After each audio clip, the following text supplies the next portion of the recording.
விசையுறும் பந்தினை போல் விசை உறும் பந்தினை போல் உள்ளம் வேண்டியபடி செல்லும் உடல் கேட்டேன். நசையரு மனம் கேட்டேன், நித்தம் நவம் என சுடர்தரும் உயிர் கேட்டேன். அசைவரு மதி கேட்டேன், இதை அருள்வதில் உனக்கெதும் தடையுள்ளதோ? வல்லமை தாராயோ இந்த மாநிலம் பயனுற வாழ்வதற்கு. தெளிவுறவே அறிந்திடுதல், தெளிவுறவே அறிந்திடுதல், தெளிவு தர மொழிந்திடுதல். சிந்திப்பார்க்கே களிவளர உள்ளத்தில் ஆனந்த கனவு பல காட்டல். கண்ணீர் துளி வர உள் உருக்குதல். இவையாவும் நீ அருளும் தொழில்களன்றோ எனும் மகாகவி சுப்பிரமணிய பாரதியின் சரஸ்வதி வணக்கத்தை முன்வைத்து கண்ணியத்திற்கும் போற்றுதலுக்கும் உரிய 2019 ஆண்டு தொடங்கி இதுவரைக்கும் வெற்றிகரமாக இயங்கி வரக்கூடிய நம்முடைய DRDO அமைப்பின் பொங்கல் சங்கமம் அமைப்பிற்குரிய தலைவர் மற்றும் உறுப்பினர்கள், நிர்வாகிகள் அத்துணை பேருக்கும் என்னுடைய பணிவன்பான வணக்கமும் வாழ்த்தும் நன்றியும் பாராட்டும். இந்த மேடையில் தன்னுடைய இருப்பினால் நம் அனைவரையும் பெருமைப்படுத்தி கொண்டிருக்கக்கூடிய மேன்மை விஞ்ஞானி முனைவர் சிவசுப்பிரமணியம் இயக்குனர் CIS அவர்களே, மேன்மை விஞ்ஞானி திரு ஷேக் அல்தாஃப் இயக்குனர் LRD அவர்களே, officer on special duty to CM Karnataka Thiru K Chiranjeevi அவர்களே, CAPS துணைத் தலைவர் விஞ்ஞானி திரு ராஜேஷ் காந்தி அவர்களே, இணை செயலாளர் தொழில்நுட்ப அதிகாரி GTRE திரு முரளி அவர்களே, எனக்கு ரொம்ப முக்கியமான கணக்கு அலுவலர் LRD பொருளாளர் திரு TR கார்த்திக் அவர்களே,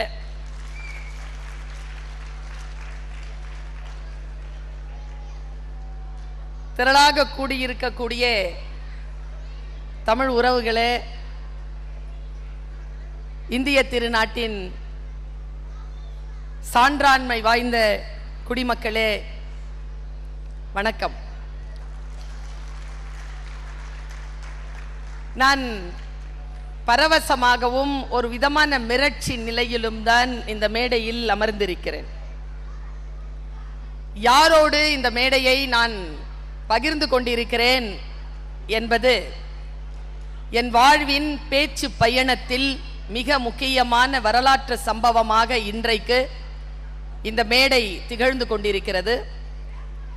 இந்த மேடையிலே உரை நிகழ்த்தி சென்றிருக்கக்கூடிய மேன்மை விஞ்ஞானி திரு ஷேக் அல்தாஃப் அவர்கள், இயக்குனர் LRD, ஒரு நீண்ட ஆய்வுரையை தமிழ் தொடர்பாக நிகழ்த்தினார். அவர் நிகழ்த்துகின்ற பொழுது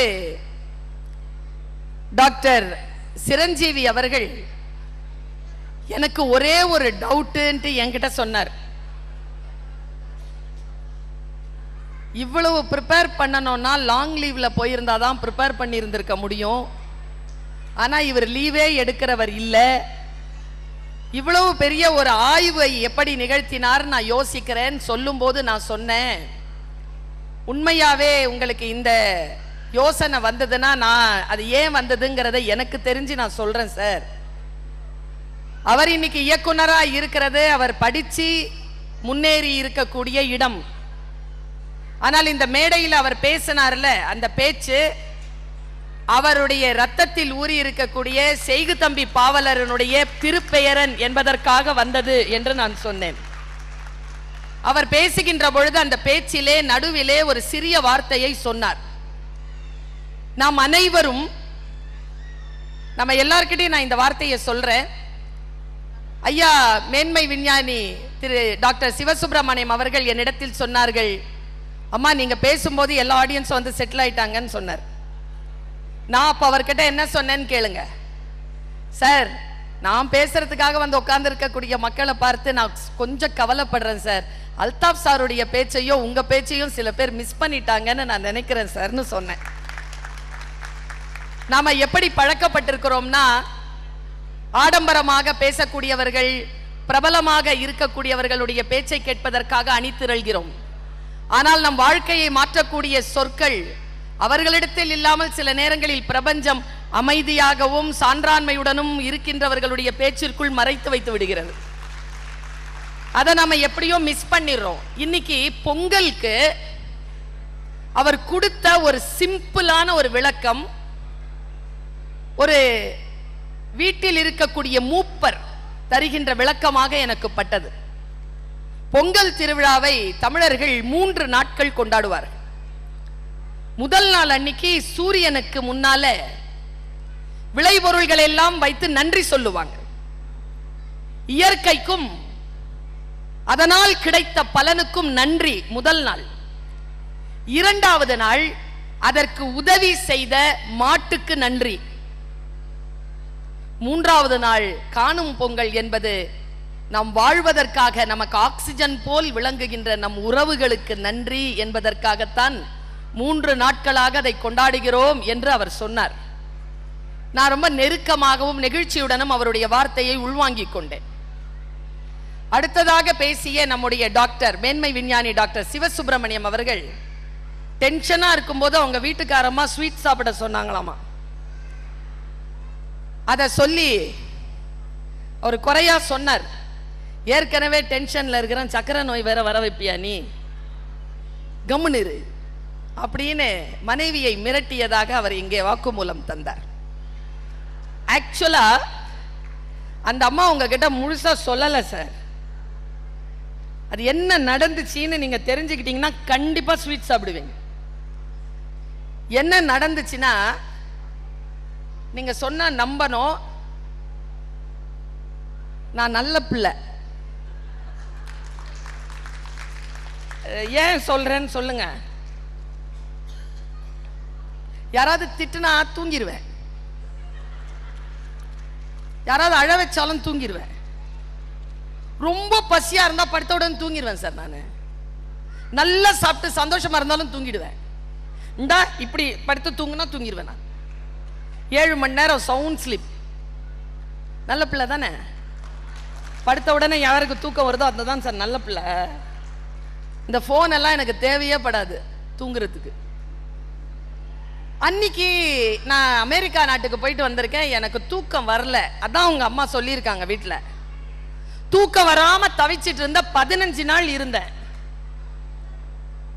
ஜெட்லாக்ன்றது எனக்கு வராது யூசுவலா. அந்த நாள் அன்னைக்கு என்ன வந்துச்சு, மதுரையில தனியா இருக்கிறேன். ராத்திரி 12:15 திடுப்புன்னு முழிப்பு வந்துட்டு எழுந்திரிச்சு உட்காந்துட்டேன். என் உடம்பு தூங்க மாட்டேன், படுத்தா தூங்குறாள். என் உடம்பு மேல எனக்கு கோவம் வருது. படிக்கிறதுக்கு இல்லை, எரிச்சலா இருக்கு. டேப் எடுத்து பார்க்கலான்னா அதுவும் எரிச்சலா இருக்கு. என்னடா பண்ணலான்னு யோசிச்சுட்டே இருக்கும்போது தான் சார் பக்கத்துல டேபிள்ல ஸ்வீட் பாக்ஸை பார்த்தேன். அதை பார்த்த உடனே நான் சாதாரணமாக நான் ஸ்வீட் சாப்பிட மாட்டேன். என் கூட இன்னைக்கு மதிய உணவு சாப்பிட்டவர்களுக்கும் தெரியும், மதியானம் சாயந்தரம் டீ சாப்பிட்டவங்களுக்கும் தெரியும். ஹாஃப் சுகர்னு கேட்பேன் நான். எனக்கு சுகர் கிடையாது. ஏன் கிடையாதுன்னா அதனால தான் கிடையாது. எங்க அம்மா அப்பாவுக்கும் கிடையாது. நான் ஸ்ட்ரெஸ் எடுத்துக்கிறதே இல்லை. நான்லாம் ஆட்கள் பின்னால ஓடி அவங்க கிட்ட நியாயம் கேட்கவே மாட்டேன், டிலீட் பண்ணிடுவேன் மனசுல இருந்து அவங்கள. எதுக்கு ஸ்ட்ரெஸ் வருது இல்ல, சுமந்துட்டு இருந்தா தானே ஸ்ட்ரெஸ். நான் என்ன பண்ணிட்டேன், அன்னைக்கு ரொம்ப ஸ்ட்ரெஸ்டா ஃபீல் பண்ணேன். ஒரு விஷயம் சொல்றேன் பாருங்க சார், நீங்கெல்லாம் விஞ்ஞானிகள், நான் ஆர்ட் என்னுடைய சப்ஜெக்ட், லாங்குவேஜ். நான் ஸ்ட்ரெஸ்ஸுக்கும் ப்ரெஷருக்கும் என்ன வித்தியாசம் தெரியுமா மேடம்? அடுத்தவங்க நமக்கு கொடுக்கறதுக்கு பேர் ப்ரெஷர், நமக்கே வர்றதுக்கு பேர் ஸ்ட்ரெஸ். சரியா? எனக்கு இல்லை, எனக்கே வருது அந்த ஸ்ட்ரெஸ். உங்களை மாதிரி ப்ரெஷர்ல இல்லை, நான் ஸ்ட்ரெஸ்ல இருந்தேன். உடனே டப்பாவை திறந்து பார்த்தா பெரிய ஸ்வீட் பாக்ஸ் சூப்பர் ஸ்வீட் யாரோ கொண்டாந்து வச்சிருக்காங்க என்னுடைய மதுரை ஆஃபீஸ் என்னுடைய கெஸ்ட் ரூமில். எடுத்து 2 சாப்பிட்டேன். தண்ணி குடிச்ச உடனே மனசுலாம் சாந்தமாயிடுச்சு சார். தூங்கிட்டேன். காலையில எழுந்திருச்சு ஃப்ரெஷ்ஷா 6:30 மணிக்கு ஒரு நினைப்பு வந்துச்சு. அதை தான் உங்க வீட்டுக்காரமா உங்ககிட்ட சொன்னாங்க. என்னன்னா, ஸ்வீட் சாப்பிட்டா ஸ்ட்ரெஸ் குறையும். சரியா? அதுக்கு அப்புறமா ஒரு விஷயம் நினைப்புக்கு வந்துச்சு. ஏண்டா நம்ம ஜெயிச்ச உடனே நமக்கு பக்கத்துல இருக்கிறவன்லாம் ஸ்வீட்டு கொடு ஸ்வீட்டு கொடுன்னு கேட்கறான்.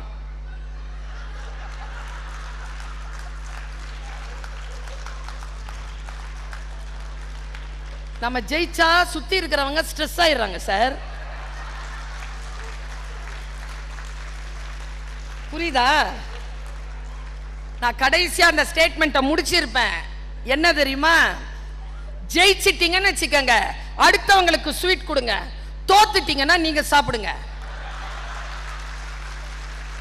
நான் என்ன சொல்றேன், ஒருதலை ராகம் படத்துல எங்க ஐயா டி ராஜேந்தர் சொல்ற டயலாக்னு நினைக்கிறேன், தப்பா இருந்தா மன்னிக்கணும். சுபத்ரா, நான் சொல்லுவது யாருக்கு புரிவதோ இல்லையோ, உனக்கு கூடவா புரியவில்லை அப்படின்னு பாருல.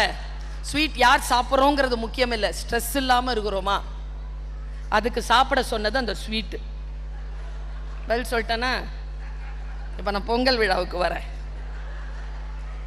யூஸ்வலா நம்முடைய வாழ்க்கை இருக்கு இல்லையா, ரொம்ப அழகான வாழ்க்கை. எனக்கு உங்களை ஸ்டேட் கடந்து புலம்பெயர்ந்து வர்றீங்கல்ல, இங்க உங்களை பார்க்கும்போது என் மனசுல எவ்வளவு அன்பு தோணுது தெரியுமா? பேரன்பு தோணுது. ஏன் தெரியுமா? நீங்க எதையெல்லாம் விட்டுட்டு வந்திருக்கீங்க தெரியுமா? தமிழ்நாட்டில் நீங்க பிறந்த இடத்துல இருந்து உங்க மண்ணை, உங்க மக்களை, உங்க குலதெய்வ கோயில, அங்க நீங்க சாப்பிடுற தெருவில் கிடைக்கிற சாப்பாட எல்லாத்தையும் மிஸ் பண்ணி இங்க வந்திருக்கிறீங்கல்ல. உங்க மேல எனக்கு அன்பு ஏன் தெரியுமா இருக்கு? நீங்க எல்லாத்தையும் விட்டுட்டு வந்தீங்க, ஆனா தூக்கிட்டு வந்தது என்ன தெரியுமா? தமிழ் என்கின்ற உங்களுடைய மொழியை நீங்கள் எடுத்துக்கொண்டு புலம்பெயர்ந்து வந்திருக்கிறீர்கள். எந்த காலகட்டத்திலே நீங்க அதை விடலையே. எனக்கு டவுட், இன்னொரு பெரிய டவுட். நான் பிரதிபா கிட்ட கேட்டேன், ஏன் கண்ணம்மா பொங்கல் முடிஞ்சு 3 மாசம் ஆச்சு, சித்திரை வந்துருச்சு, சித்திரை திருவிழான் தான் வைக்கிறது, ஏன் பொங்கல்னு வச்சிங்கன்னு கேட்டேன். அதுக்கு அந்த அம்மா தரமா ஒரு பதில் சொல்லுச்சு. இந்த பொங்கல் நடக்கிற நேரத்தில் எங்க குழந்தைங்களுக்கு எக்ஸாமினேஷன் இருக்கும் மேடம், அதனால நாங்க வந்து சித்திரை அன்னைக்கு பொங்கலை வச்சுக்கிறோம் சொல்லுச்சு. பொங்கல் தானே, என்னைக்கு சொன்னாலும் நன்றி நன்றி தானே, இது நன்றி அறிவிக்கும் திருவிழா.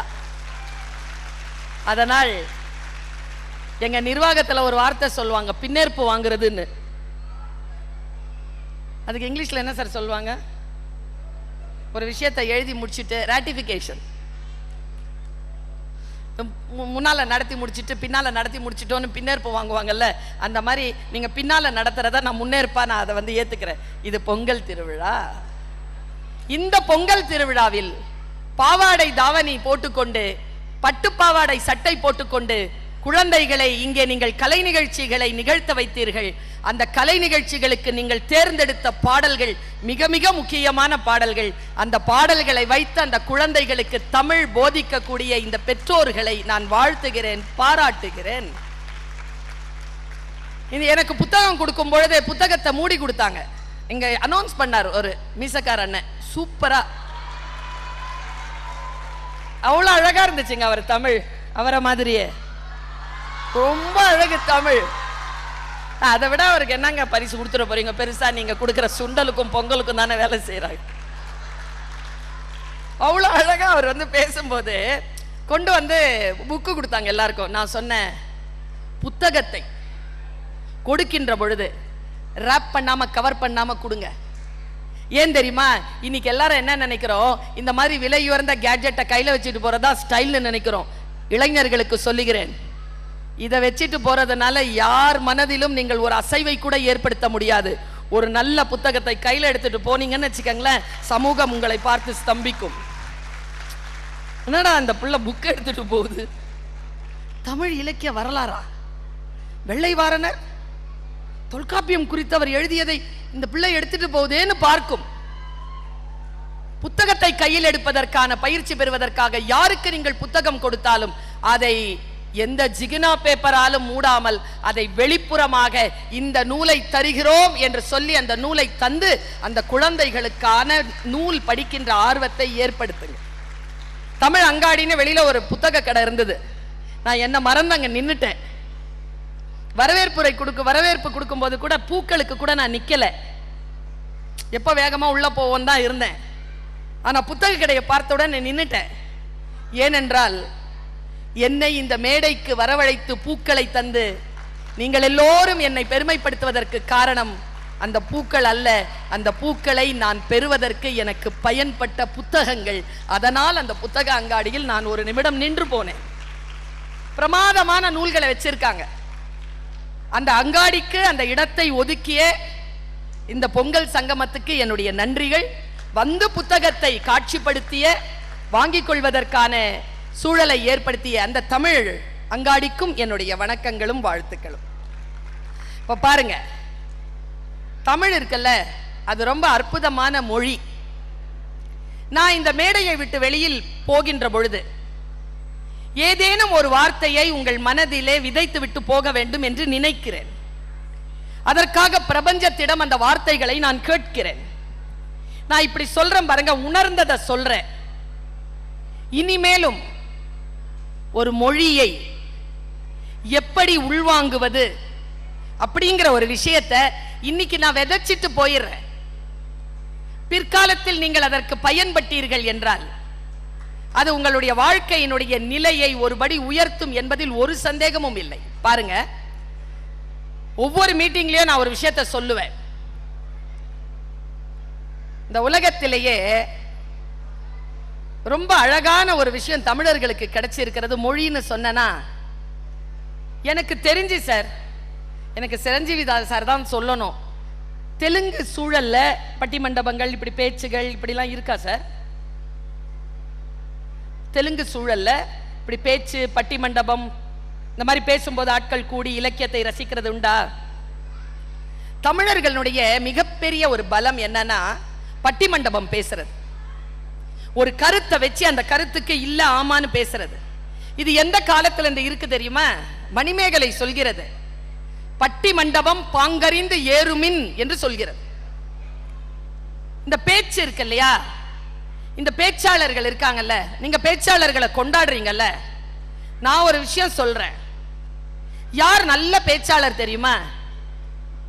பேசிட்டு கைத்தட்டல் வாங்கிட்டு போறாங்கல்ல, அவங்க என்னுடைய டிக்ஷனரியில என்னுடைய அகராதியில அவங்க சிறப்பான ஸ்பீக்கர்ஸ் இல்ல. as a ஸ்பீக்கர் நான் யார ஸ்பீக்கர்னு சொல்வேன் தெரியுமா? பேசிட்டு கைத்தட்டல் வாங்குறவங்க இல்ல ஸ்பீக்கர்ஸ். பேசிட்டு போனதுக்கு அப்புறமாவும் நமக்குள்ள யார் ஒருவர் பேசிக்கொண்டே இருக்கிறார்களோ அவங்க தான் ஸ்பீக்கர்ஸ். பேசிட்டு போனதுக்கு அப்புறமாவும் உங்ககிட்ட நான் பேசுறதுக்கு ஒரு வார்த்தையை கொண்டு தேடுறேன். இங்க தமிழ்தாய் வாழ்த்து பாடணுமா? பாடணுமா? யார் பாடணும்? பாடணுமாண்ணா ஊங்குறீங்க? குழந்தைங்க தான் பாடுச்சு, சில பேர் பாடுனீங்க, அவங்கள விட்டுடுங்க. இந்த வார்த்தைகள்ல நான் கொஞ்சம் கவனம் வைக்கிறவ. சில பேர்கிட்ட இந்த ஒரு வார்த்தை இருக்கு. 90 கிட்ஸ் யாரெல்லாம் இருக்கீங்க கை தூக்குங்க.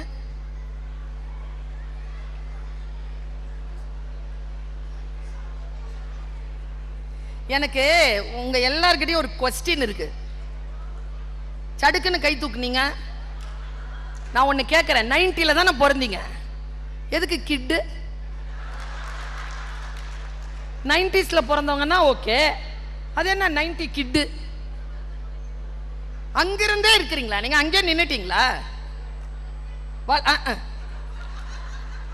இவருக்கு ஒரு பயம் வருத்தம், இவருக்கு நான் 80 மேடம்ங்கிறாரு.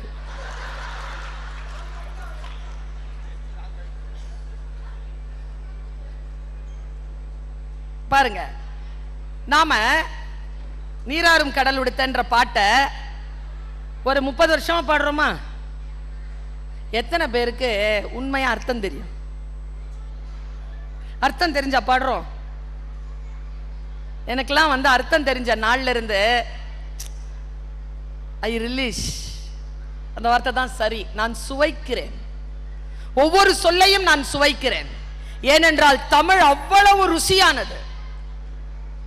தமிழ் தாய் வாழ்த்துதான்.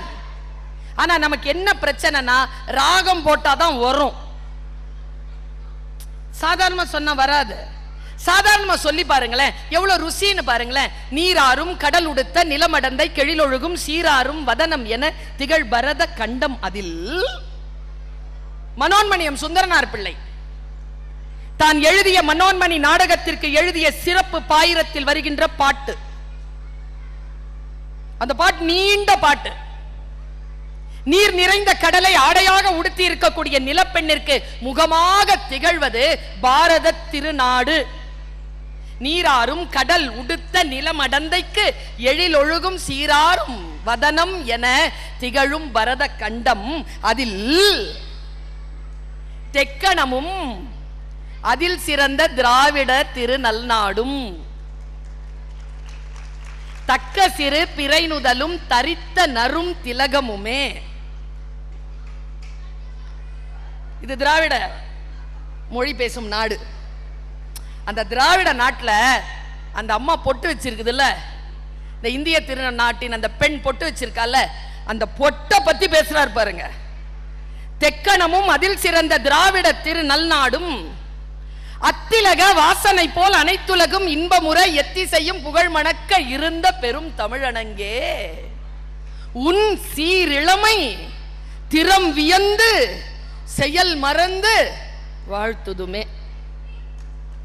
இதுதான் பாட்டு. கொஞ்சம் அப்படி உள்ள நுழைஞ்சு அப்படி வெளியில வந்தோம்னா நடுங்குது. ஆனா நம்ம விட்டுறோமே அப்படியே. All the best, all the best, happy birthday, happy birthday.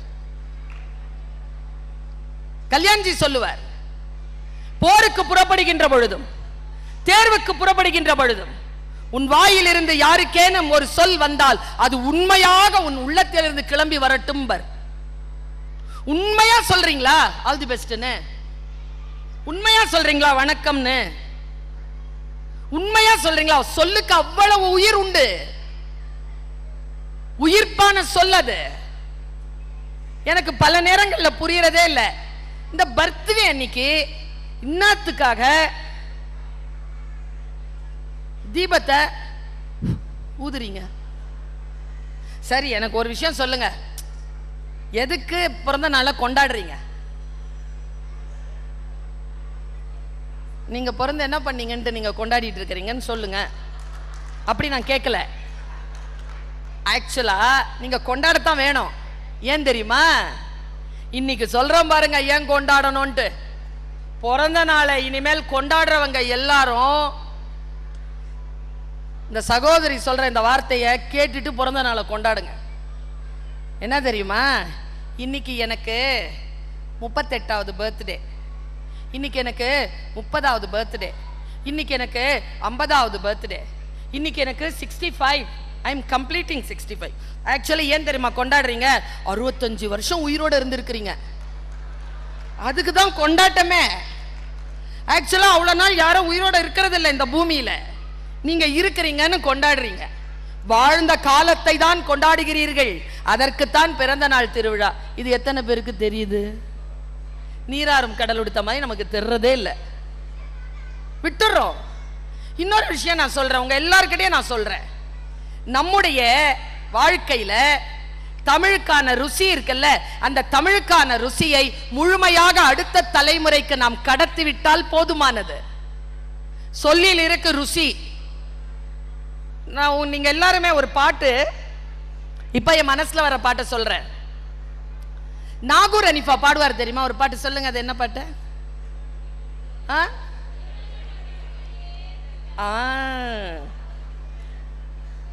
இறைவனிடம் கையேந்துங்கள். நீங்க என்ன பண்ணுங்க, இந்த அல்லாங்கிற சொல்லு வரும் அதுல, அதுக்கு பதிலாக உங்க சாமி பேரை போட்டுக்கோ. இப்ப பாடுங்க அந்த பாட்டை.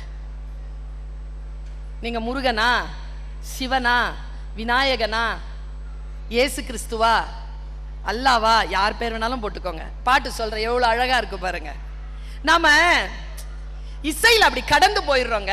நான் இதை சொல்றதுக்கு ஏன் அதை சொல்றேன், ஒரு பாட்டை ஒரு சொல்லை ஏன் நிதானித்து கேள் என்று நான் சொல்கிறேன் என்றால், அப்பொழுதுதான் சக மனிதன் நம்மிடத்தில் பேசுகின்ற சொல்லுக்கு நீங்கள் புரிந்து கொள்வதை விட அதிக அர்த்தம் உண்டு என்பது உங்கள் புத்திக்கு உரைக்கும். அதனால் சொல்லுகிறேன். பல நேரங்களில் புரியறதே இல்லையே. எங்க 2 நாளா ரொம்ப கால் வலிக்குதுங்க. எவ்வளவு நாள் சொல்லியிருப்பா உங்க வீட்டுக்காரம்மா உங்ககிட்ட? 50 வயசு ஆயிடுச்சுல, அப்படிதான் இருக்கும். போறீங்க கேளுங்களேன், என்னத்துக்கு தான் அந்த வலின்னு கேட்கறது. டாக்டர் கிட்ட கூப்பிட்டு போற, நான் வர முடியாது, நீ டிரைவர் அனுப்புறேன், போயிட்டு வா. சொல் புரியணும்ல, அதனால் சொல்லுகிறேன். இறைவனிடம் கையேந்துங்கள், அவன் இல்லை என்று சொல்வதே இல்லை. பொறுமையுடன் கேட்டு பாருங்கள், அவன் பொக்கிஷத்தை மூடுவதே இல்லை. இல்லை என்று சொல்லும் மனம் இல்லாதவன், ஈடு இணை இல்லாத கருணை உள்ளவன், அல்லல் பட்டு எழும் குரலை கேட்கின்றவன், எண்ணங்களை இதயங்களை பார்க்கின்றவன், தேடும் நேயர் நெஞ்சங்களில் குடியிருப்பவன், தேடாத மனிதருக்கும் உணவளிப்பவன், அலை முழங்கும் கடல் படைத்து அழகு பார்ப்பவன், மலையின் மீதும் ஆட்சி செய்பவன். இறைவனிடம் கையேந்துங்கள், அவன் இல்லை என்று சொல்வதே இல்லை. அவனிடத்தில் குறையனைத்தும் சொல்லி காட்டுங்கள், அன்பு நோக்கு தருக என்று அழுது கேளுங்கள். சொற்களை நீங்கள் புரிந்து கொண்டால், ஒரு குறளை புரிந்து கொண்டால் போதும். பாரதியின் ஒரு பாட்டு, திருக்குரானின் ஒரு வசனம், பைபிளின் ஒரு வசனம், தேவாரத்தில் இருக்கும் ஒரு திருப்பதிகம், ஒரே ஒரு வார்த்தைங்க. அப்பர் சுவாமிகள் சொல்றாருங்க, கண்டறியாதன கண்டேன்னு ஒரு பதிகம் இருக்கு. முடிஞ்சா இன்னைக்கு படிச்சிருங்க, ஜாதி மத பேதம் இல்லாம படிங்க. அத கடைசியா ஒரு விஷயம் சொல்வார், என் கண்கள் பணிக்கின்றன. 2 காரணம். ஒன்னு அப்பர் சுவாமிகளை பத்தி பேசினதுனால, இன்னொன்னு இந்த லைட். அவர் சொல்வார், நாடினேன் நமச்சிவாயத்தை நாடிற்று நமச்சிவாயம். புரிஞ்சுதா? நான் சாமியை போய் தேடின, சாமி என்ன தேடிருச்சு. யாருக்கு? எனக்கு இன்னும் புரியல. சில பேர் கை தட்டினீங்க. அப்படின்னா என்ன? ரூமி சொல்கிறான், சொல்லின் மீது கவனம் வையுங்கள். தமிழ் என்பது என்ன தெரியுமா? எல்லாம் மந்திர சொற்கள். தமிழ்ல இருக்கிறது எல்லாம் மந்திர சொல். சரியா சொல்லணும், சரியா புரியணும். இதை சொல்கிறார் ரூமி, சொல்கிறார், தொழுகையில் சில வினாடிகள் தொழுகை நிகழ்ந்து விட்டதுங்கிறார். தொழுகை நேரத்தில் எல்லாம் தொழுகை நிகழாது. ஒரு வினாடியில கனெக்ட் ஆகும் பாருங்க இறைவனோட. அந்த கனெக்ஷன் நிகழும் பொழுது அது வந்து நம்மளோட சேர்ந்துருங்கிறார். ஜாதி மத பேதம் இல்லாமல் எல்லோரும் சொல்கிறார்கள் இந்த உணர்வை. ஒண்ணும் இல்ல, ஜாதி மத பேதம் இல்லாமல் நான் ஆன்மீகத்தில் நாட்டம் கொண்டவள், நான் பக்தி கொண்டவள், நான் இறை நம்பிக்கை கொண்டவள். அதனால் சொல்லுகிறேன், உங்கள் வீட்டு குழந்தைகள் எந்த மதத்தை சார்ந்தவர்களாக இருந்தாலும் அந்த மதத்தில் சொல்லப்பட்டிருக்கக்கூடிய விழுமியங்களை, அறங்களை அவர்களுக்கு 10-12 வயதிலேயே சொல்லிக் கொடுத்து விடுங்கள். அந்த ஒழுக்கமாக இருக்கக்கூடிய ஒரு அலைன்மெண்ட் நமக்கு வரும். என்ன தெரியுமா? மைண்ட் கண்டிஷனிங்னு பேர் அதுக்கு. நம்ம மைண்டை நம்ம வந்து கண்டிஷன் பண்ணி வச்சிருக்கோம். இப்போ நான் உங்க மைண்டை கண்டிஷன் பண்றேன் பாருங்க. என்னோட இருக்கிறீங்களா? என் பேச்சோட இருக்கிறீங்களா?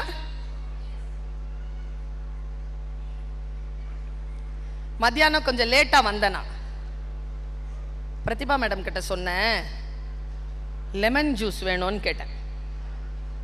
கவனிங்க, லெமன் ஜூஸ கொண்டாந்து கொடுக்கறதுக்கு பதிலா அந்த அம்மா ஒரு வேலை பண்ணாங்க. ஒரு வாட்டர் பாட்டில் எடுத்துட்டு வந்தாங்க, ஒரு எலுமிச்சை பழத்தை எடுத்துட்டு வந்தாங்க, சர்க்கரை டப்பாவை எடுத்துட்டு வந்து உங்களுக்கு என்ன டேஸ்ட்ல வேணுமோ கலந்துக்கோங்க மேடம்னு வச்சுட்டு போயிட்டாங்க. சரியா? இப்போ நான் டம்ளர் எடுக்கிறேன். எடுத்துட்டிங்கன்னா டம்ளரில் அந்த அந்த வாட்டர், அந்த தண்ணீரை ஊற்றுறேன். எலுமிச்சை பழம் கையில் எடுத்தேன், 2ஆ வெட்டினேன். அப்புறமா அந்த சர்க்கரையை பார்த்தேன். எனக்கு சர்க்கரை தான் பிடிக்காது. சர்க்கரை இல்லாமல் இந்த லெமனை தண்ணியில் புழிஞ்சு குடித்தா நல்லா இருக்காது. அதனால் என்ன பண்ணேன், ஒரு ஸ்பூனை எடுத்து லெமனை புழிஞ்சேன். புழிஞ்சு அப்படியே வாயில் போட்டுக்கிட்டேன். இப்போ சொல்லுங்க, எத்தனை பேர் வாயில தண்ணி ஊறுது? ஊறுச்சா?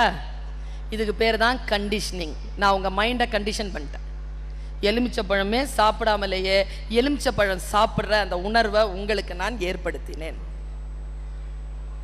இதுதான் ஒரு கவிதை செய்யும், இதுதான் ஒரு இலக்கியம் செய்யும், இதுதான் ஒரு பாடம் செய்யும். உங்களுடைய மைண்டை கண்டிஷன் படுத்தும். ஆனால் எங்க நாம தப்பு செஞ்சிடக்கூடாதுன்னா, எந்த விஷயத்துக்கு கண்டிஷன் ஆகணுமோ அந்த விஷயத்துக்கு தான் கண்டிஷன் ஆகணும். எந்த விஷயத்துக்கு கண்டிஷன் ஆகக்கூடாதோ அந்த விஷயத்துக்கு கண்டிஷன் ஆகக்கூடாது. இங்கதான் நாம எங்க தப்பு பண்றோம், எங்க ஜெயிக்க. பாருங்க, தெனாலிராமன் கிட்ட ஒரு பூனையை கொடுத்தாராம் அந்த ராஜா. கொடுத்துட்டு தண்டனை, லேட்டா அவைக்கு வந்ததுக்கு தண்டனை, 10 நாள் இந்த பூனையை வளர்த்து கொண்டு வாடான்ட்டு. பார்த்தாரு தெனாலிராமன், பூனையை வளர்க்க முடியுமா? ஒரே நாள்ல அந்த பூனையை வளர்க்க முடியாதுங்கிற நிலையில அந்த பூனைக்கு மைண்ட் கண்டிஷனிங் பண்ணார். என்ன பண்ணாருன்னா, சூடா பாலை வச்சுட்டார். சூடா பாலை வச்ச உடனே சுட்டுக்குச்சு பூனை. அடுத்த நாள் வச்சா சாப்பிட மாட்டேங்குது. அதுக்கு அடுத்த நாள் 5 நாள்ல பூனையை கொண்டு வந்தா ஒல்லி ஆயிடுச்சு பூனை. சார், இது என்கிட்ட இருந்தா செத்துறோம் சார்னு, என்னால வளர்க்க முடியல சார். ஏன்? பால் வச்சா குடிக்க மாட்டேங்குது சார். எங்க பால் கொண்டு வான்னாரு மன்னர். பால் கொண்டு வந்து வச்ச உடனே பூனை குடிக்கல. தெனாலி என்ன செய்தார்? பூனையினுடைய மனதை கண்டிஷன் செய்தார். இங்க பெண்கள் எல்லாம் இருக்கிறீங்கல்ல, உங்களை பத்தி எனக்கு ரொம்ப அக்கறை உண்டு. நான் ஒரு பெண்ணை எழுப்பி கேட்கிறேன், நீங்க என்னம்மா செய்றீங்க? அவர் இன்ஜினியருங்க, மேன்மை விஞ்ஞானி. நீங்க நீங்க யாரு? சைலண்டா இருந்தா என்ன அர்த்தம்?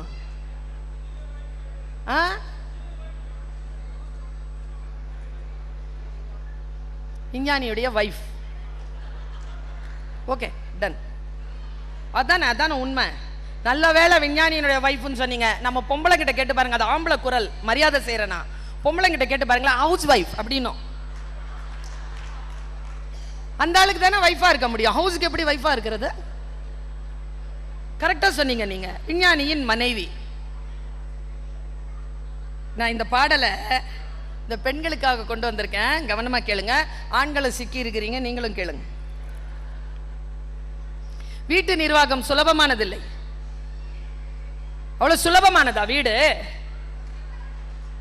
நல்ல வயசானதுக்கு அப்புறமா சொல்லுவாங்க இவங்க, 65 வயசுல சொல்லுவாங்க, ரிட்டையர் ஆயிட்டு வீட்டுக்கு போன்னு சொல்லும் போது சொல்லுவாங்க, ஆலம் விழுதுகள் போல் 1000 உறவும் இருந்தென்ன, வேற என்ன நீ இருந்தாய், அதில் நான் விழுந்து விடாதிருந்தேன். என் தேவையை யார் அறிவார், உன்னை போல் தெய்வம் ஒன்றே அறியும். அத 35 வயசுல சொல்றது, ரிட்டையர்ட் ஆனதுக்கு அப்புறமா சொல்ற. நான் சொல்லிட்டு போறேன் எல்லாரையும், சும்மா கிண்டலா நினைக்காதீங்க சார். பெண்களுக்கு நான் சொல்லி கொடுத்துட்டு போயிட்டு இருக்கிறேன். இப்பெல்லாம் உங்களை மாதிரி ஒருத்தர் வந்து முன்னால உக்காந்துட்டு, அன்னைக்கு விருதுநகர்ல இல்ல விருத்தாச்சலம்ல முன்னால உட்காந்துட்டு சொல்றாரு மேடம் ஒருத்தர், அப்பா நல்ல வேலை இந்த அம்மா பேசுது, நான் எங்க வீட்டுக்கார அம்மாவை கூட்டு வரல அப்படிங்குது. என்னன்னு கேட்டா, 6 மாசத்துக்கு முன்னால இந்த அம்மா எங்கேயோ திருச்சியில பேசிச்சுன்னு கூட்டு போயிட்டேன். அது சாமி மலை ஏறிடுச்சு, மலையேற சாமியை கீழே இறக்கி தரையில விடுறதுக்குள்ள 6 மாசம் ஆயிடுச்சு, நல்ல வேலை நான் கூட்டு வரேன். இப்ப நான் கற்பூரம் காட்டி மலை ஏத்துறேன் பாருங்க.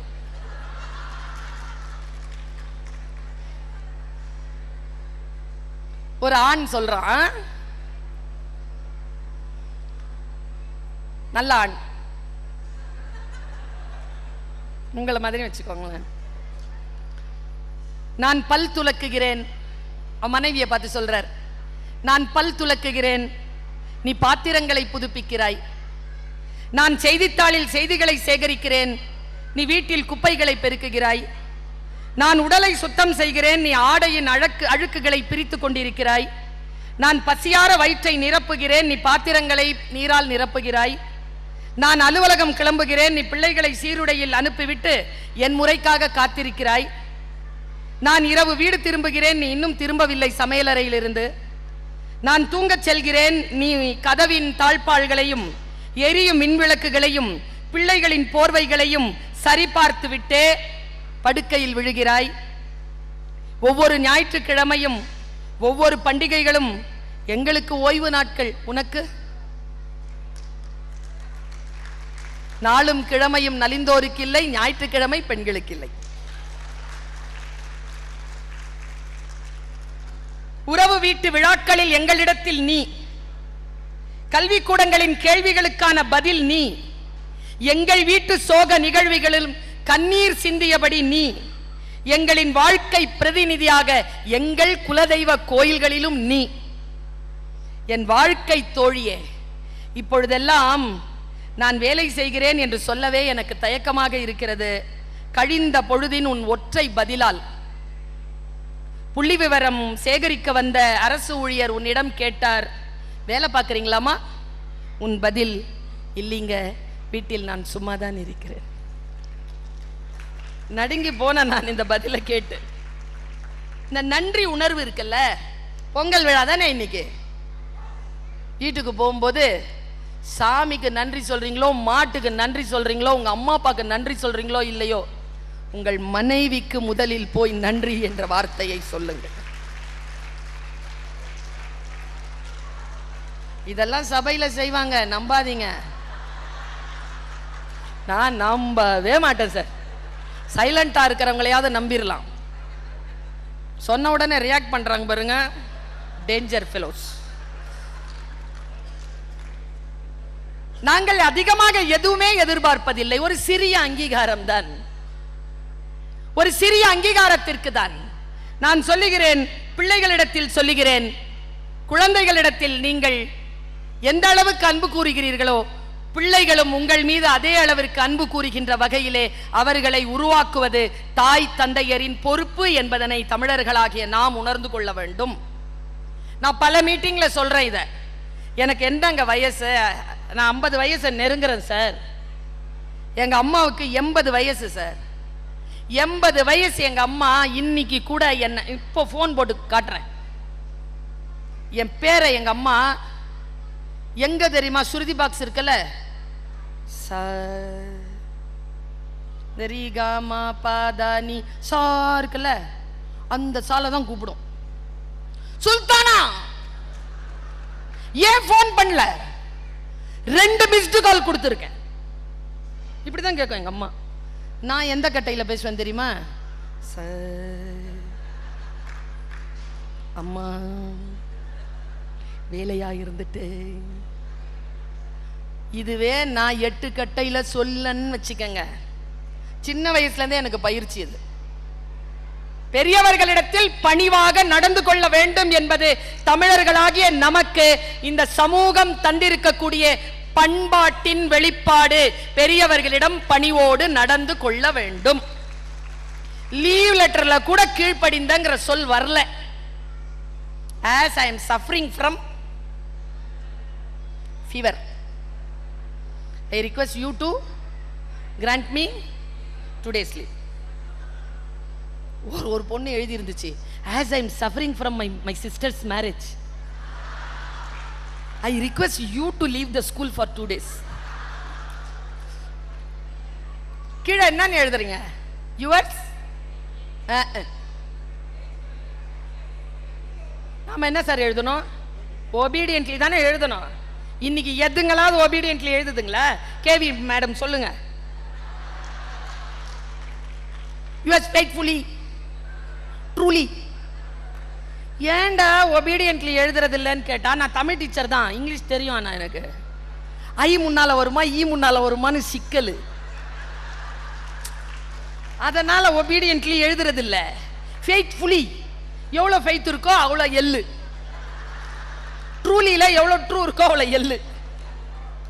போயிடுச்சுங்க. கீழ்ப்படிந்துள்ள நான் பெரிய புராணம் படிக்கிறேன், குரான் படிக்கிறேன், பைபிள் வாசிக்கிறேன். பரஞ்சோதிங்க அவருக்கு சிறுதொண்டர்னு பேரு. திருவெங்காட்டு நங்கை அவங்களும் சீராளன்ற ஒரு பையன் இருந்தான். அவங்களுக்கு சிவன் வந்து சீராளனை வெட்டி குடுன்னு கேட்கிறார். சீராளனை வெட்டி கொடுக்கறாங்க. சாப்பிடுறார் உட்காந்து சிவன். தலைக்கறி எங்கன்னு கேட்கிறாரு. வந்து தலைக்கறியை சமைச்சு கொடுக்கறாங்க. அந்த அம்மா அந்த காட்சி படிக்கும் போது கொலை நடுங்கும்.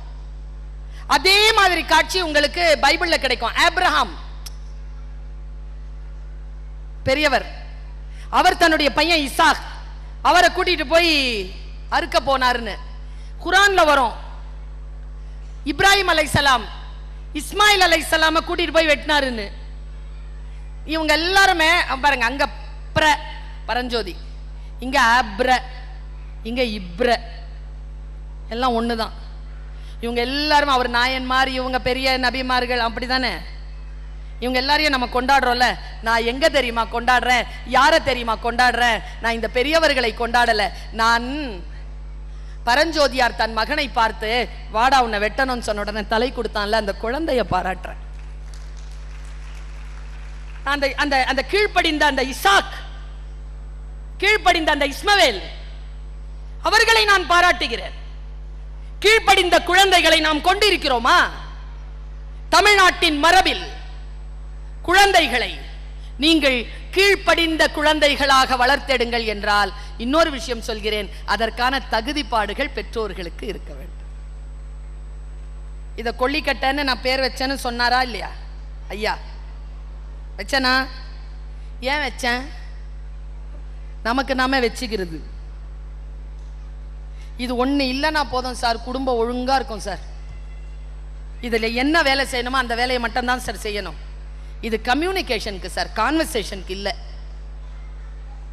இத கான்வர்சேஷனுக்கு எடுத்துக்கிட்டு 250 ரீல்ஸ் ஆயா பாப்பீங்க. இன்னைக்கு காலையில இருந்து சொல்லுங்களேன், ஒரு ரீல் சொல்லுங்களேன் பாப்போம். காலையில இருந்து 250 பாத்தீங்களா? ஒன்னு சொல்லுங்க. எங்க ஐயா 9th ஸ்டாண்டர்ட்ல படிச்ச ஃபார்முலாவை சொல்ற அவர் சொல்வார். 9th ஸ்டாண்டர்ட்ல படிச்ச ஃபார்முலா ஞாபகம் இருக்கு. இன்னைக்கு பாக்குறது நமக்கு ஞாபகம் இல்லைன்னா ஏன் இல்லை என்றால் ஒன்னும் இல்ல. இவங்க எல்லாரும் சொல்றாங்களா இதை நிறைய யூஸ் பண்ணாதீங்க, நிறைய பார்க்காதீங்க, கொஞ்சம் ஜாகிரதையா இருங்கன்னு. நான் ஒரு காரணம் சொல்றேன். இதை நிறைய பார்த்துக்கிட்டே இருந்தா என்ன நடக்கும்னா, இந்த பழக்கம் இல்லாம போயிடும். படிக்க முடியாது. பார்த்துட்டே இருந்தாங்கன்னா படிக்க முடியாது. அதான் உண்மை. இன்றைக்கு லாங்குவேஜ்ல நாம் எவ்வளவுதான் தமிழ் உணர்வோடு இருந்தாலும் இன்றைக்கு மொழியின் மீதான ஆர்வம் குழந்தைகளுக்கு குறைகிறது. அதை ஏஐ இடத்தில் நாம் கொடுத்து விட்டோம். இன்னும் 50 ஆண்டுகளுக்கு பிறகு இந்த ஹீட் நமக்கு புரியும். ஏன் மொழியை நாம் காப்பாற்ற வேண்டும் என்றால் மொழிதான் சிந்தனை. நான் ஒரு காட்சி சொல்றேன் உங்களுக்கு, உங்க நிலம் நகர்ந்துரும். இப்ப நான் இந்த காட்சியை சொன்னேன்னா கற்பனை தான். மனோன்மணியம் சுந்தரனார் பிள்ளை எழுதினார்ல நீராறும் கடல் உடுத்த, அதுல ஒரு 6வது 7வது கண்ணில எழுதுறார். சிவபெருமான் இருக்காருல்ல, அவர் என்ன பண்ணுவாராம், உலகத்தை அழிச்சிருவாராம். உலகத்தை அழிச்சிட்டு அவருக்கு போர் அடிக்கும்ல. உலகத்தை அழிச்சிட்டு அவருக்கு வேற என்ன வேலை? நம்ம வாழ்க்கையோட விளையாடுறதை விட, நம்ம விதியோட விளையாடுறதை விட சிவபெருமானுக்கு வேற என்ன வேலை இல்ல? உலகம் யாவையும் தாமுள வாக்கலும் நிலை பெருத்தலும் நீக்கலும் நீங்களா அழகிலா விளையாட்டுடையார் அவர் தலைவர் அன்னவர்க்கே சரண் நாங்களே. நான் கம்பன். அழகிலா விளையாட்டுடையார் உலகத்தை அழிச்சிட்டார். என்ன பண்ணுவாராம், போர் அடிக்கும்ங்கிறதுனால பா எப்படி சொல்றாரு பாருங்க. இப்போ அவர் சொன்னார்ல, என்ன சொன்னார்ல, எனக்கு அப்பா வாங்கி தந்தாருன்ட்டு, திருமந்திரம் வாங்கி தந்தாருன்னு. சிவபெருமான் என்ன கையில் எடுப்பார் தெரியுமா? பெரும் ஊழி வரும் காலம் தன் தனிமை தவிர்க்க அன்றோ. பெரு ஊழி வரும் காலம் தன் தனிமை தவிர்க்க அன்றோ, உன் வாசகத்தில் ஒரு பிரதி கருதினதே. திருவாசகத்துல இருந்து ஒரு ஜெராக்ஸ் காப்பி எடுத்து வச்சுப்பாராம், அதை மட்டும் அழிக்க விட மாட்டாராம். ஏன்னா போர் அடிச்சா அதை தான் படிப்பாராம் அவர். இப்படி ஒரு கற்பனைங்க. அவ்வளவு ருசியானதா திருவாசகம். திருவாசகத்துக்கு உருகார், ஒரு வாசகத்துக்கும் உருகார். நாங்கள படிச்சு பார்த்தேனா சத்தியம் எவ்வளவு அழகான சத்தியம் தெரியுமா? பால் கலந்து தேன் கலந்து செழுங்கனி தீன் சுவை கலந்து என் ஊன் கலந்து உயிர் கலந்தும் ஒட்டாமல் இனிப்பதுவே வள்ளலார். அவ்வளவு ருசியானது. படித்தால் தானே தெரிகிறது. குழந்தைகளை இலக்கியங்களை வாசிக்க வையுங்கள், ஆன்மீக நூல்களை அவர்களுக்கு அறிமுகம் செய்யுங்கள். இத்தகைய விழாக்களில் 4 மணிக்கு புரோகிராம் ஆரம்பிக்குதுன்னா 4 மணிக்கு வந்து உட்கார்ந்துருங்க. ஏன்னா யாருடைய வாயிலிருந்து எந்த சொல் நம் வாழ்க்கையை மாற்றுவதற்காக புறப்பட்டு வருகிறது என்று நமக்கு தெரியாது. வந்து சேரும். இன்னிலிருந்து குவாலிட்டி டைம்கான என்டர்டெயின்மெண்ட்கான அந்த அந்த அந்த மனநிலையை கொஞ்சம் நீங்கள் மாற்றிக்கொள்ள வேண்டும் என்று நான் எதிர்பார்க்கிறேன். ஒரு 2 விஷயங்களை சொல்லி நான் நிறுத்துறேன். எனக்கு என்ன தெரியுமா சொல்லப்பட்டுச்சு, இதுக்கப்புறமா டான்ஸ் ப்ரோக்ராம் இருக்கு, அதுக்கப்புறமா தான் நீங்க பேசணும்ட்டு. நான் அந்த விளையாட்டுக்கே வரலன்ட்டேன். ஒரு விஷயத்தை புரிஞ்சுக்கோங்க, சொல் நிதானமாக கேட்டு பழக வேண்டியது. காட்சிகள் பார்த்து அனுபவிக்கலாம், ஆனால் சொல் கேட்க வேண்டும் என்றால் மனம் ஒரு நிலைக்கு வரணும். அந்த நிலையில் சபை இருந்ததனால் நான் பேசுகிறேன் என்று சொல்லி இந்த வாய்ப்பை நான் பெற்றேன். நீங்கள் கேட்கக்கூடிய மனநிலையில் இருப்பதனால் உங்களுக்கு நான் 2 செய்திகளை உங்களுக்கு நான் சொல்லிட்டு போறேன். சொற்கள் சொல்லப்படுகின்ற பொழுது நாம் சொல்லுகின்ற பொருளில் தான் அது போய் சேர்கிறதா என்றால் இல்லை என்பதனை புரிந்து கொள்ளுங்கள். ஓஷோதான் சொல்வார், சொல் எனது, பொருள் உனது. என் சொல்லுக்கும் நீ புரிந்து கொண்ட பொருளுக்கும் நான் பொறுப்பெடுக்க முடியாது. என் மனநிலை எப்படி இருக்கோ அப்படிதானே நான் புரிஞ்சுக்குவேன். என் மனநிலை எப்படி இருக்குன்னு. இவ எனக்கு முன்னால நன்றி சொன்னார்ல, அவருக்கு நீங்க PhD பட்டம் கொடுக்கணும். ஏன் தெரியுமா? ஒரு ஆளை கூட விடாம சொன்னார். நம்ம மனநிலையை சொல்லவா, வரவேற்புரையிலையாவது சில பேரை விட்டுறலாம், நன்றி உரையில பேர் விட்டீங்கன்னு வச்சுக்கோங்க, ஜென்ம பகை. அப்புறம் நீங்க ஒரு போன் எடுத்தா எடுக்க மாட்டோம்ல. பேரை சொன்னியா நீ?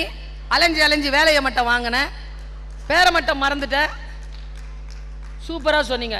அதாவது ஏன் சொன்னீங்க அப்படின்னா, பிள்ளைகளை தெரிந்து கொள்ளுங்கள். அவர் ஏன் சொன்னார் தெரியுமா?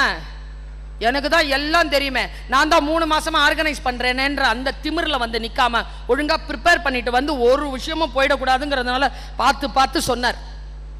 Always preparations wins.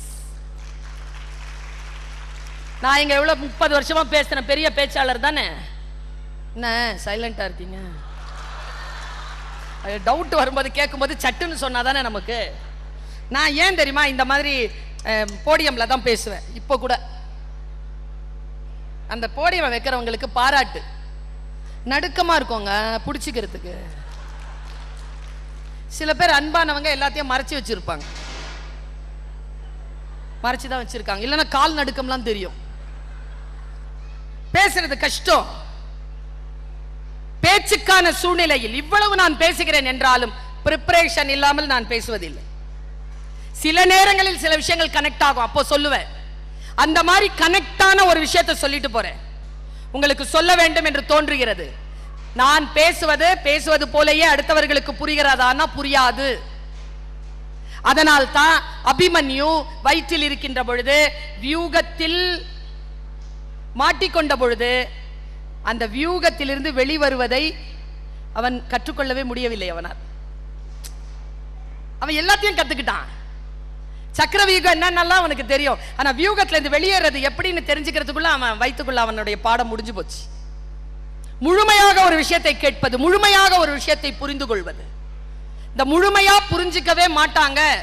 முக்கியமா அடாலசன்ட் குழந்தைங்க வீட்டில் வச்சிருக்க பெற்றோர்கள் இருக்கிறீங்க தானே? இருக்கிறீங்களா? உங்களுக்கு தான் இது.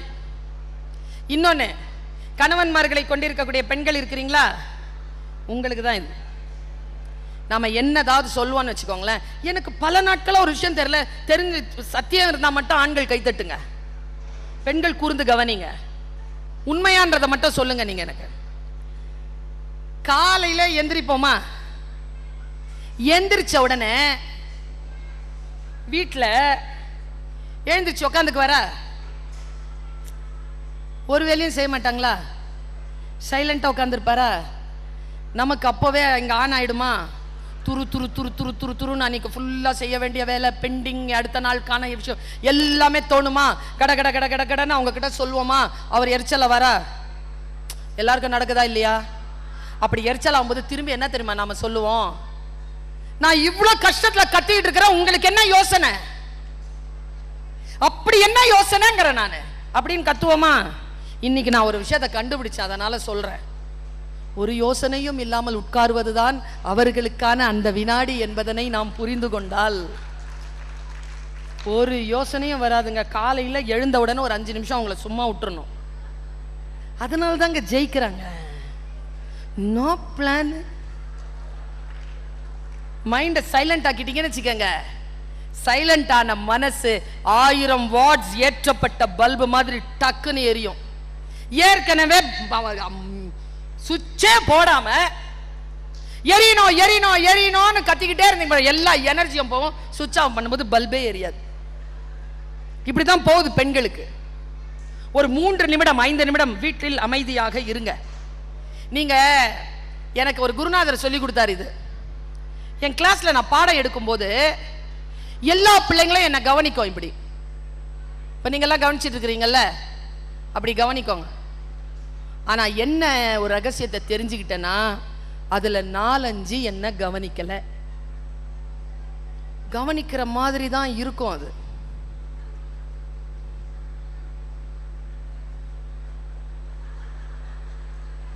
ஆனா நான் ஏதாவது சொன்னேன்னு வச்சுக்கோங்க, திருவள்ளுவர் அறத்துப்பாலில் ஒழுக்கமுடைமை என்கின்ற அதிகாரத்தில் அது எப்படி தெரியுமா கேட்கும்? திருவள்ளுவர் ஆறு சுரக்கர் பரக்கரா சராபரா சர்க்கரா பாரிலக்கரா பரசரா கிருக்கிறா, அப்படிதான் கேட்கும் அவளுக்கு. ஏன்னா அவன் மனசு வேற எங்கேயோ இருக்குது.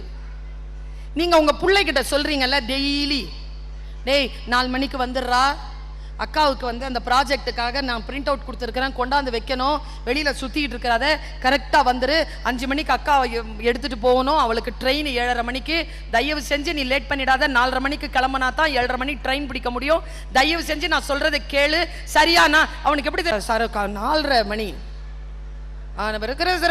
ப்ராஜெக்ட் ட்ரெயின்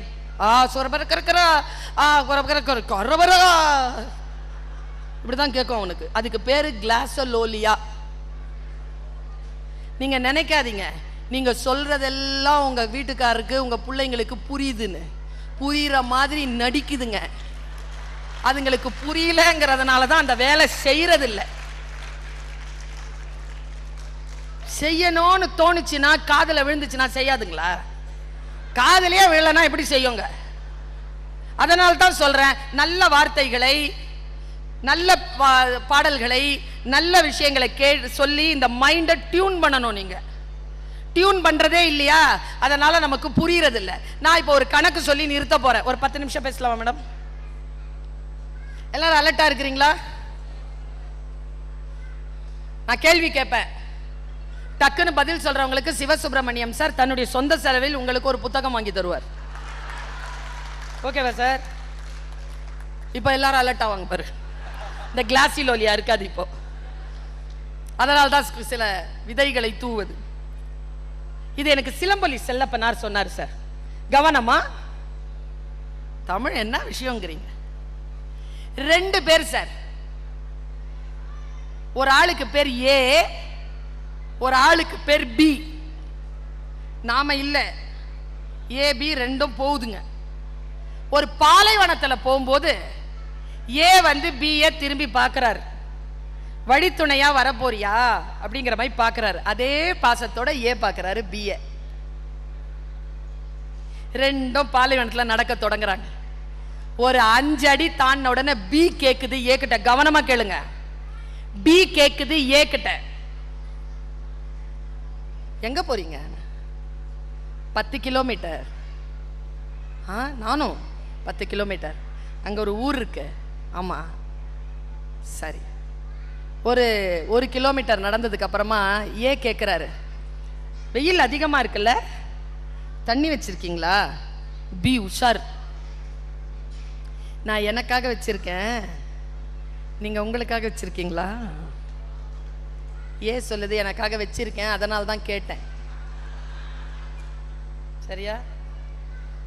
கொஞ்ச நேரம் நின்று தண்ணி குடிக்கிறாங்க. இன்னொரு ஒரு 3 கிலோமீட்டர் டயர்ட். ஒரே ஒரு ஈச்ச மரம். அந்த ஈச்ச மரத்துக்கு 2 பேரும் உட்காந்துடுறாங்க. சாப்பிடலாமா அப்படிங்கிறாரு பி. ஏன் அலர்ட் ஆயிட்டு, நான் எனக்கு சாப்பாடு கொண்டு இருக்கேன், நீ உனக்கு சாப்பாடு கொண்டு வந்திருக்கியா? நானும் கொண்டு தான் வந்திருக்கேன்.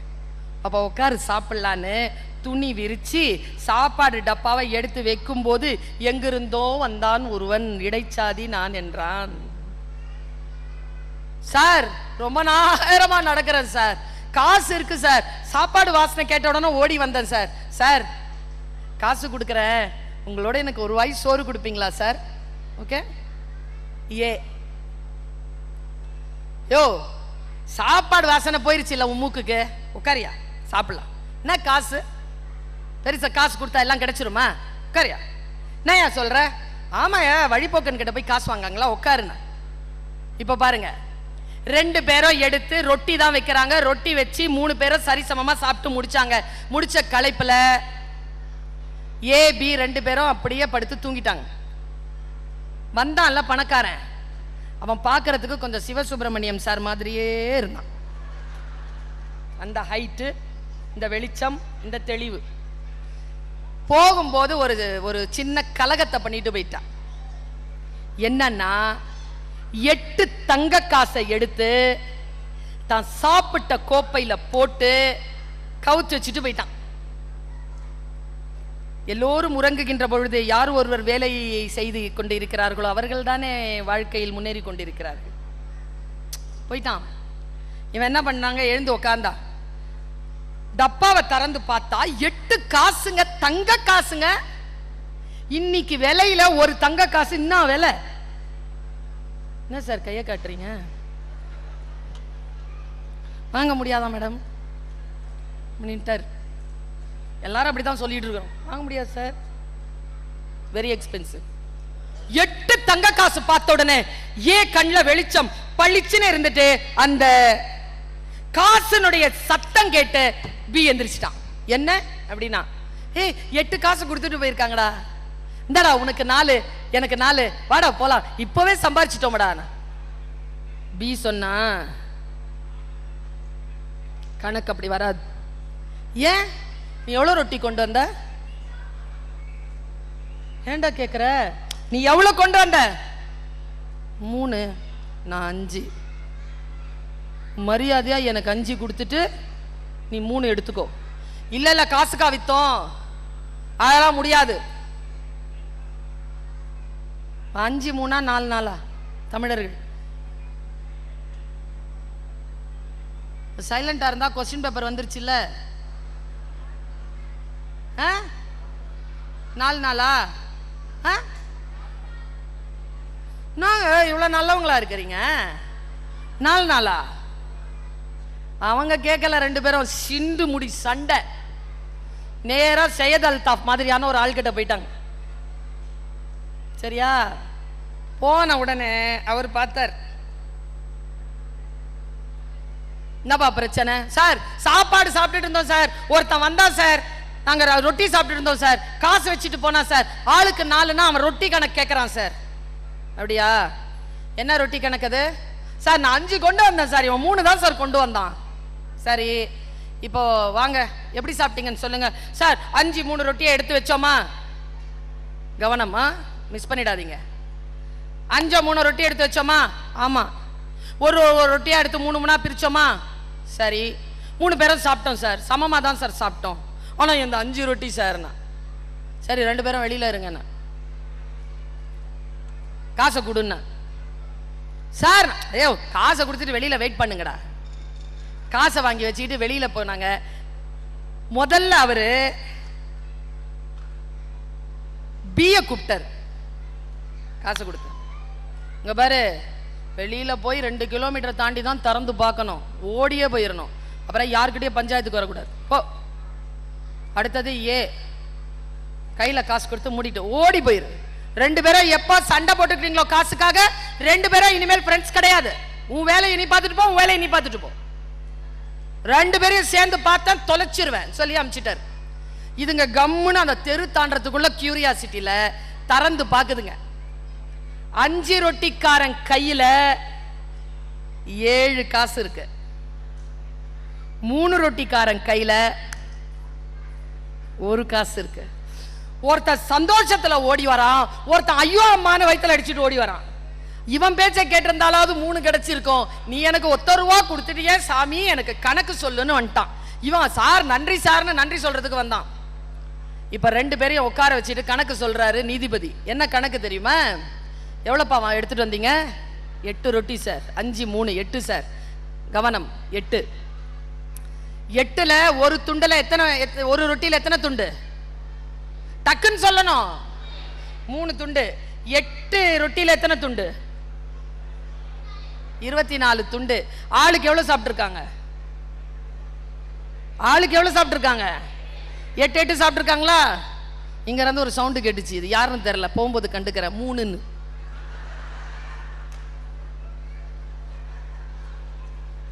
என் கிளாஸ்ல யாரும் ஃபெயில் ஆகுறதில்ல சார், நான் ஃபெயில் ஆக விடுறதில்ல. 25 வருஷ வாழ்க்கையினுடைய எக்ஸ்பீரியன்ஸை சொல்றேன். என் கிளாஸ்ல இது வரைக்கும் யாரும் ஃபெயில் ஆனதில்லை. என்னுடைய வரலாறு அது. சரியா? ஆளுக்கு 8 சாப்பிட்டு இருக்காங்களா? 5 ரொட்டியில எத்தனை துண்டு? 15 துண்டா? எவ்வளவு அவன் சாப்பிட்டு இருக்கான்? எவ்வளவு சாப்பிட்டு இருக்கான்? மீதி எவ்வளவு? அதனால அவனுக்கு 7 காசு. 9 துண்டா 3 ரொட்டியில? எத்தனை துண்டு 3 ரொட்டியில? 9 துண்டா? இவன் எவ்வளவு சாப்பிட்டு இருக்கான்? எவ்வளவு கொடுத்திருக்கான்? அதனால அவனுக்கு 1 காசு. மேலோட்டமா பார்த்தா 3 5 4 4ங்கிறது நியாயம் மாதிரி தெரியும் சார்.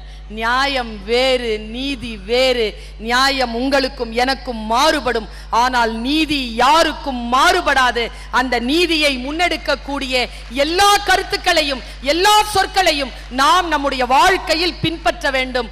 இப்பாருங்க, நாலடியார் சொல்கிறது, குஞ்சி அழகும் கொடுந்தானை கொட்டழகும் மஞ்சள் அழகும் அழகல்ல, நெஞ்சகத்து நல்லேம் யாம் என்னும் நடுவு நிலைமையால் வரும் கல்வி அழகே அழகு என்று சொன்ன மூத்த சொல்லுக்கு உரிய தமிழர்கள் கல்வியால் உயர்ந்து பண்பாட்டினால் உயர்ந்து எல்லோ உயிரையும் தன் உயிர் போல் பகுத்து உண்டு பல்லுயிர் ஓம்புதல் தொகுத்தவற்றுள் நூலில் தொகுத்தவற்றுள் எல்லாம் தலை என்று சொன்ன அந்த இலக்கியத்தின்படி எல்லோரும் சேர்ந்து வாழக்கூடிய இந்த நிலையில் இந்த பொங்கல் விழாவிற்காக உங்களை வாழ்த்துகிறேன்.